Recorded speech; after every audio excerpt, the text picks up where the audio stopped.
ஏய் பாப்பா, என்னம்மா? அந்த பொண்ணு பாரு முன்னு வண்டியை பார்த்துனே இருக்குது. ஆமா ஆமா, நானும் பார்த்துட்டு தான் இருக்கேன். ஏய் பாவண்டி, அந்த பொண்ணுக்கு ஸ்கூட்டி ஓட்டணும்னு ஆசையே என்னவோ, அதனால தான் வண்டியவே பார்த்துட்டு இருக்கு. நம்ம ஓட்ட கொடுக்கலாமா? அதெல்லாம் ஒன்றும் வேணாமா, பேசாம இரு. நீ இப்படி தானே உன் ஃப்ரெண்ட்ஸோட ஸ்கூட்டி எல்லாம் பார்த்து ஏங்கிட்டு இருந்த. நம்மளுக்கு இது மாதிரி ஒரு ஸ்கூட்டி வாங்கி தர மாட்டாளா அம்மான்னு சொல்லிட்டு. அத்தா பாவமா இருக்குடி, கொஞ்ச நேரம் ஓட்டுட்டுமே. அம்மா அதெல்லாம் ஒன்றும் வேணாமா, சொன்னா கேளு. அதெல்லாம் ஒண்ணும் இல்ல, கொடுங்க.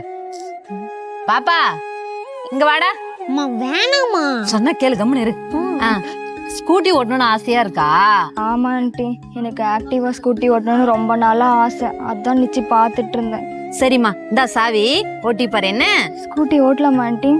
ஓட்டலாமா, நீ தாராளமா எடுத்துட்டு போ. என்ன? ரொம்ப தேங்க்ஸ் ஆண்டி. சரிம்மா, மறுபடியும் எடுத்து இங்கே நிறுத்திடுறேன். ஏமா இப்படி பண்ற? ஏய், கொஞ்சமாச்சும் மனிதாபிமானத்தோட நடந்துக்கோடி. ஏன் பொண்ணா நீ இப்படி இருக்க? ச்சே, பாவம், ஓட்டுட்டும். போய் என்னமோ பண்ணு. ஏண்டி வண்டி நிப்பாட்டிட்டா? ஒருவேளை பெட்ரோல் காலிட்டுக்குமோ? கூமுட்டு அம்மா, காலைல தானே 500 ரூபாய்க்கு பெட்ரோல் போட்டோம். அப்படியே நிப்பாட்டினா?